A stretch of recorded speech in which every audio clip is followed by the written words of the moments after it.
குறித்த காலத்தில், சத்தமா சொல்லுங்க, குறித்த காலத்தில். அவ்வளவுதான், சத்தமா சொல்லுங்களேன். என்ன காலம்? அப்போ உங்களுக்கான நன்மையை கர்த்தர் குறிச்சு வச்சிருக்கிறார். அவர் குறித்த காலத்தை எவரும் தடுக்க முடியாது. அவர் குறித்த காலத்தில் நீங்கள் காத்திருந்தவைகள் வரும். நம்புறவங்க நல்லா கையை தட்டுங்களே. அல்லேலூயா, நல்ல கையை தட்டுங்க. ஆமென். அவர் குறித்த காலம், அதாவது இடையில ஆபிரகாம் தப்பு பண்றதுக்கு ஆண்டவரை அனுமதிச்சார். ஆண்டவர் சில ஃபெயிலியரை நம்ம வாழ்க்கையில் அனுமதிக்கும் போது தான் அவர் ருசியா தெரிவார். எனக்கு உங்களை விட அது பெருசா தெரியுது, போயிட்டு வா. உங்களை விட ஆகார் கொஞ்சம் சிவப்பா தெரியுறா, போயிட்டு வாப்பா. எப்படி? ஆகாரை கட்டாத, விட மாட்டேன் போ.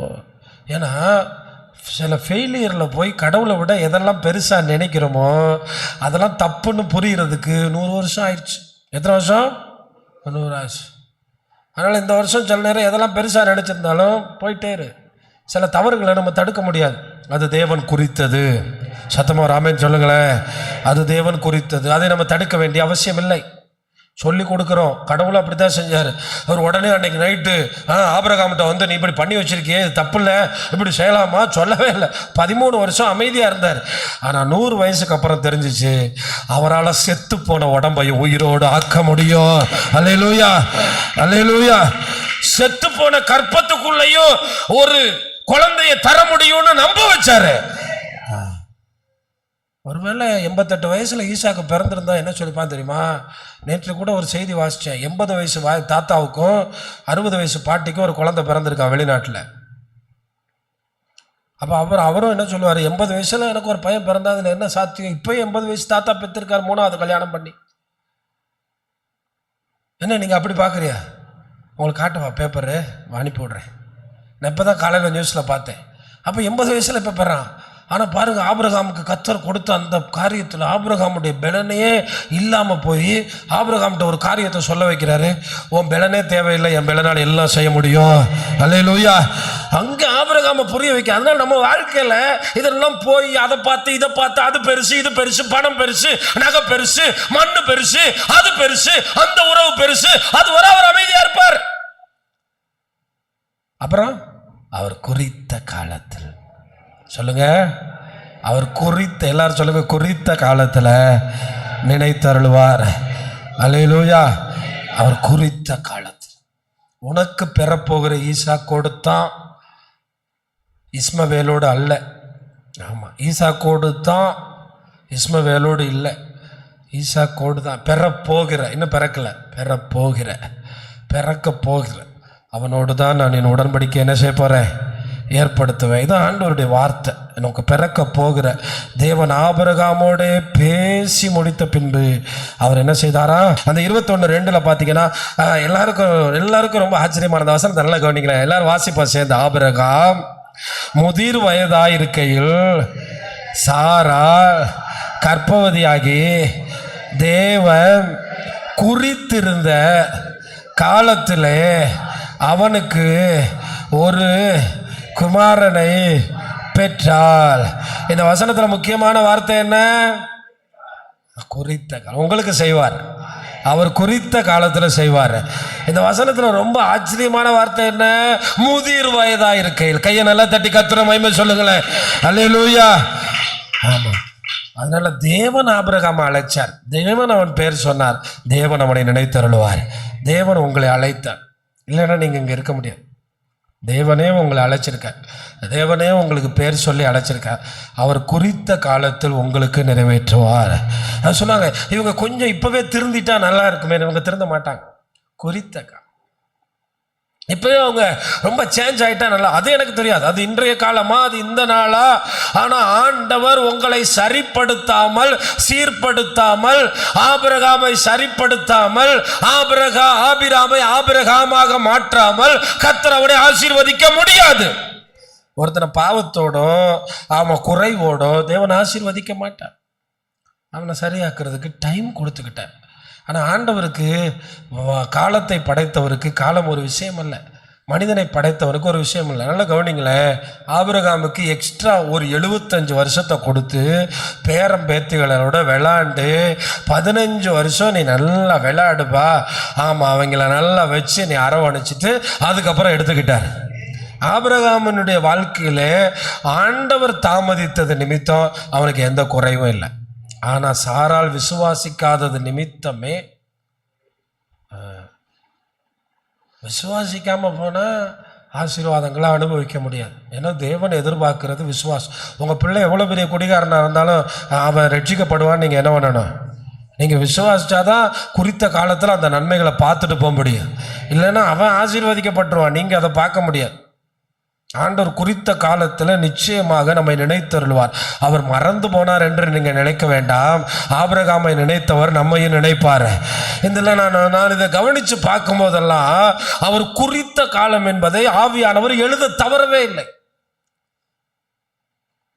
அவர் குறித்த காலம் என்பதை ஆவியானவர் எழுத தவறவே இல்லை. அதுபோல ஆண்டவர் உங்களுக்கும் குறித்திருக்கிறார், அது விரைவில் நிறைவேறும். ஆமென், அல்லேலூயா. அதை ஆண்டவர் நிறைவேற்பார். நல்லா கவனிங்களேன். என்னதான் ஜெபம் பண்ணாலும் எலிசபெத்துக்கு அப்போ பிள்ளை பிறக்காது. ஏன் சொல்லவா?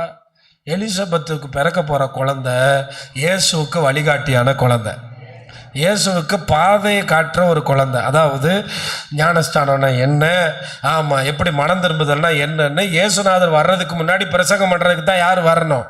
அதனால அந்த அம்மா பாட்டியாக இருந்துச்சு குறித்த காலம் வரும்போது. அதனால இந்த ஏன் செய்தியை கேட்குற நீங்கள் யாரும் பாட்டியான பிறகு தான் கர்த்தர் தருவார்னு நினைக்க வேண்டாம். ஆண்டவர் உங்களுக்கு குறித்த காலம் இதுவாக இருப்பதாக. அவர் குறித்த காலம் வந்தது என்று சொன்ன வார்த்தையின்படியே கர்த்தர் செய்வாராக. ஆனால் நீங்கள் ஆபிரகாம் போல மாற வேண்டும். நான் உங்களுடைய நீங்கள் வேதத்தை நன்றாக படியுங்கள். ஆபிரகாம் மிக குறைவுள்ளவன். ஆபிரகாமிடத்தில் ஒரு பழுதும் இல்லை. அதுக்கு தான் ஆண்டவர் 99 வருஷம் எடுத்துக்கிட்டார். உலகத்தில் சொல்லுவாங்க அனுபவம் மாதிரி ஒரு நல்ல ஆசான்னு கிடையாது. இந்த வருஷம் நம்ம எத்தனையோ நன்மைகள் ஆண்டவர் செஞ்சுருப்பார், மறந்துருப்போம். ஆனால் ஒரு இடத்துல அடிபட்டிருப்போம், பைக்கில் மறக்கவே மாட்டோம். ஒரு இடம் பைக்கில் இருந்து கீழே விழுந்திருப்போம், மறக்க மாட்டோம். காலில் சின்னதாக அடிபட்டிருக்கோம், மறக்க மாட்டோம். நம்ம வாழ்க்கையில் சில பிரச்சனைகளை கடந்து வந்திருப்போம், மறக்க மாட்டோம். ஆண்டவர் நம்மளை கடத்திட்டு வர்றது நமக்குள்ளே இருக்கிற பாவத்தை எல்லாம் எடுத்து நம்மை பரிசுத்தப்படுத்தி நிச்சயமாக நம்மை நினைப்பார். கையை தட்டுங்களே, ஹல்லேலூயா, ஆமென், ஹல்லேலூயா. அதில் முக்கியமாக ஒன்று சொல்கிறேன். பெருமை உள்ளவர்களுக்கு அவர் எதிர்த்து நிற்கிறார். பெருமை உள்ளவங்கன்னா கீழ்ப்படிய மாட்டாங்க. தாழ்மை உள்ளவங்களுக்கு அவர் என்ன அளிக்கிறார்? தாழ்மை உள்ளவங்கன்னா தேவன் நியமித்த வார்த்தைகளுக்கும் திரு சட்டங்களுக்கும் தங்களை ஒப்பு கொடுப்பார். அது நீங்களா இருக்கலாம், நானா இருக்கலாம். தேவன் நம்மோடு பேசும்போது, அதனாலதான் ராஜாவாகிய தாவீது தாழ்மை உள்ளவனுக்கு மிக அடையாளம். அதனால்தான் அடிக்கடி தாவீதுன்னு சொல்லிட்டாங்கன்னா நிப்பாட்டி நின்றுவார். ஏன்னா தாவீதுங்கிற பேர் அவர் கேட்டாலே அவர் நிற்கிறதுக்கு காரணம் தாவீது அவ்வளவு தாழ்மை உள்ளவன். அப்போ ஆண்டவர் நம்ம கூட பேசுகிற வார்த்தைகளை நம்ம கேட்கும்போது ஆண்டவர் மிக வேகமாக நம்மை ஆசீர்வதிப்பார். நம்ம ஆண்டோடைய வார்த்தைக்கு நம்ம ஒப்பு கொடுத்து அதுக்கு கீழ்ப்படுகிறதுக்காக உயிர் போனாலும் பரவாயில்ல, உயிர் போகாது. கீழ்ப்படுகிறதுக்காக நீங்க பிரயாசப்படுங்க. இந்த காரியம் ஆண்டவருக்கு பிடிக்கல, செய்யவே மாட்டேன், என் வாழ்க்கைக்கு தேவனுடைய அந்த ஆசீர்வாதம் எனக்கு வர வேண்டும் என்று சொல்லுங்கள். ஆபிரகாமுக்கு குறித்திருந்த ஆசீர்வாதத்தை யாராலும் தடுக்க முடியவில்லை. வயோதிகம் தடுக்க முடியவில்லை. ஆமா, பலவீனம் தடுக்க முடியவில்லை. சாராளின் பலவீனம் தடுக்கவே முடியல. எனக்கு என்னன்னா அந்த சாராளை பிடும்போது எனக்கு ஆச்சரியமா இருந்துச்சு. 90 வயசு பாட்டி கர்ப்பிணி ஆன உடனே ஆமா வாந்தி எடுத்தாலும் போடல, பலன் அடைந்தாலும் போட்டு என்னடா அவளுக்கு ஒரே சந்தோஷம். சாராள் நம்ம எல்லாருக்கும் ஒரு விசுவாசத்தை கொடுத்தவங்க அடையாளம். அவளுக்கு ஒரு ஹாப்பினஸ் வந்துருச்சு. அவள் தைரியமாயிட்டான். இதே அவமானத்தோடு நான் சாக மாட்டேன்.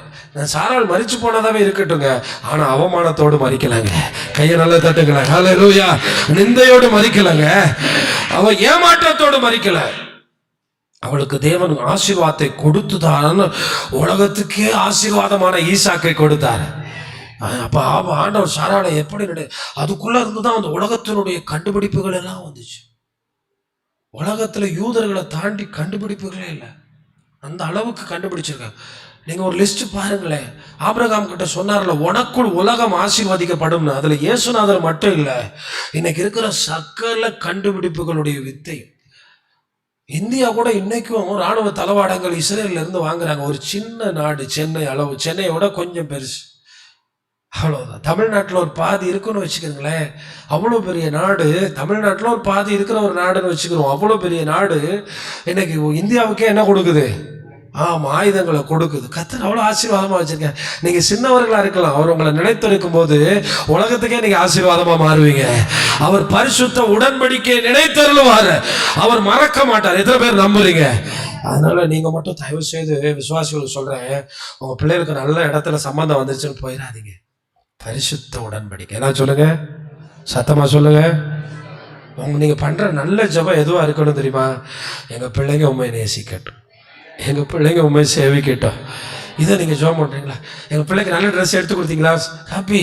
ஆனா நீங்க ஜெபம் பண்ணுங்க, பிள்ளைங்க ஆண்டவரே எங்களை விட நல்லா உண்மை துதிக்கணும் எங்க பிள்ளைங்க, ஏன்னா அவர் உடன்படிக்கையை நினைக்கிறோம். அது மட்டும். நீங்க நிறைய பேர் கேட்டா நான் கிறிஸ்தவத்தில் சேர்ந்துட்டேங்கிறான், மதம் மாறிட்டேங்கிறான். இவங்கெல்லாம் ஆண்டவருக்குள்ள இல்லாதவர்கள். என் இதயம் உங்களுடைய இதயமும் ஒன்றாகட்டும். அல்லேலூயா. இங்கே என்ன சேர்ந்தா உங்களுக்கு எவ்வளோ காசு கொடுத்து உங்களை சேர்த்தா இங்கே உள்ள? நம்ம இங்கே சேர்க்கப்படுறவன் இல்லை, உடன்படிக்கை பண்ணினவனை கர்த்தர் நினைப்பார். ஆபிரகாமை குறித்த கண்ணை கொண்டு சோர்ந்து போகாதீங்க. உங்களுக்கு ஏதோ கர்த்தர் வச்சிருக்காரு, குறித்த காலத்தில் நிறைவேற்றுவார்.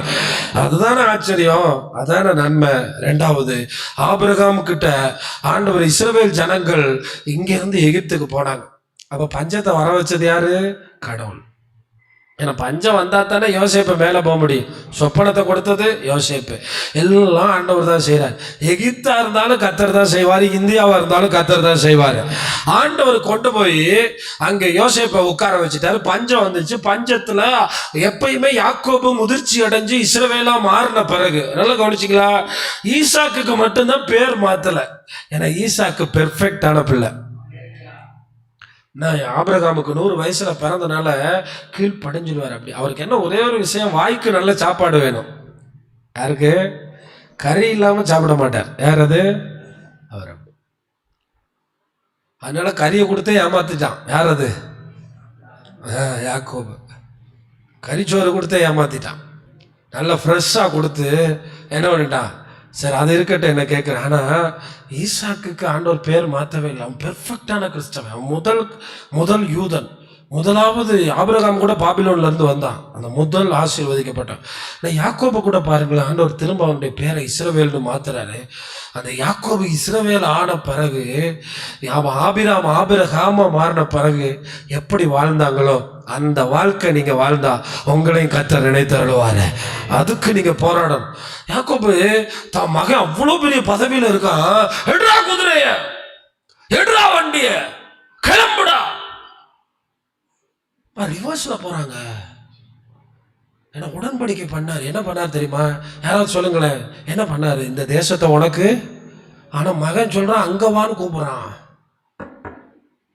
இது வித்தியாசமா இருக்கு.